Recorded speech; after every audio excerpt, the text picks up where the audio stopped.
In tonight's Ask Anthony, I'm continuing to get answers for the family of Emily Collins. Her mother called 911 after finding the 28-year-old unresponsive on the bathroom floor, hoping that the Baker County dispatcher who answered her phone call would provide life-saving CPR instructions, but that never happened. Undersheriff Randy Cruz confirmed the dispatcher was not trained in CPR. Emily later died. The 911 call revealed a critical gap in emergency dispatcher training in Baker County, a gap that under Florida law isn't supposed to exist. And tonight, I'm taking a closer look at CPR training requirements for 911 dispatchers in our surrounding counties and why one local dispatcher says this training is necessary.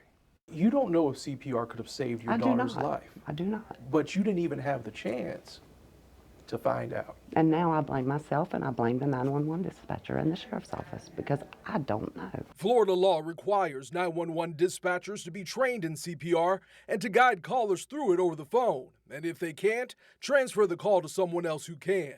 But that didn't happen in Baker County in November. Emily, are you breathing? Are you breathing? This Sunday, July 13th, would have been Emily Collins' 29th birthday. But instead of celebrating, her parents, Cheryl and Dennis Collins, are sitting here with me wondering if anything could have been done to save their daughter's life. I knew how to do CPR when my children were little, but even if I had known a week before this happened, I may not have remembered what to do in that situation. I needed somebody there to help me, and that's who should have helped, is 911. I am not able to give CPR instructions over the phone. I'm not sure if that was something you wanted to start doing, but they are coming as quick as possible. What happened on that call pointed to more than just human error. It highlighted a training issue that by Florida standards should never happen. And you asked the sheriff's office about that, correct? We did. And what did they tell you?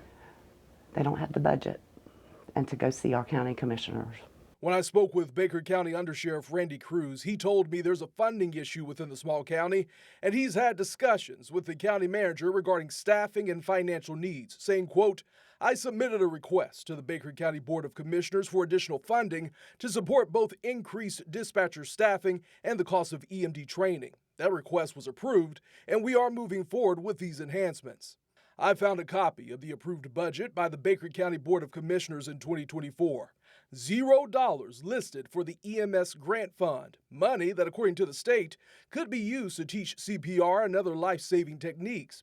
However, in the budget for 2025, $75,000 is now listed for the EMS grant fund, along with a paramedicine grant for $14,532.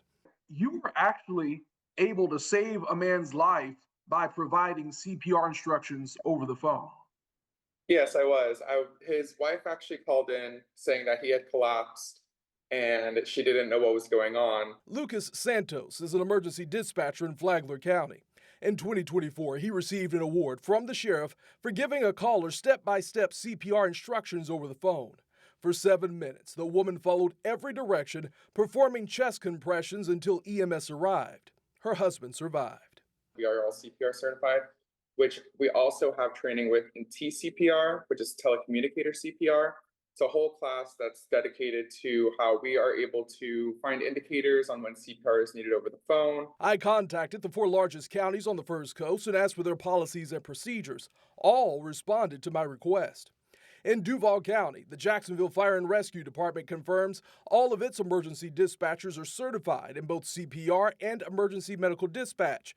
They are required to recertify every 2 years, and the department says it continuously reviews its procedures to improve emergency response. In St. Johns County, dispatchers are trained in CPR, but not in emergency medical dispatch. For medical emergencies requiring CPR instructions, 911 calls are immediately transferred to St. Johns County Fire Rescue dispatchers who are certified in EMD. Clay County Sheriff's Office dispatchers are certified in CPR, but not in emergency medical dispatch and do not provide CPR instructions over the phone. If a caller needs medical assistance, dispatchers immediately transfer the call to Clay County Fire and Rescue, where EMD certified personnel take over.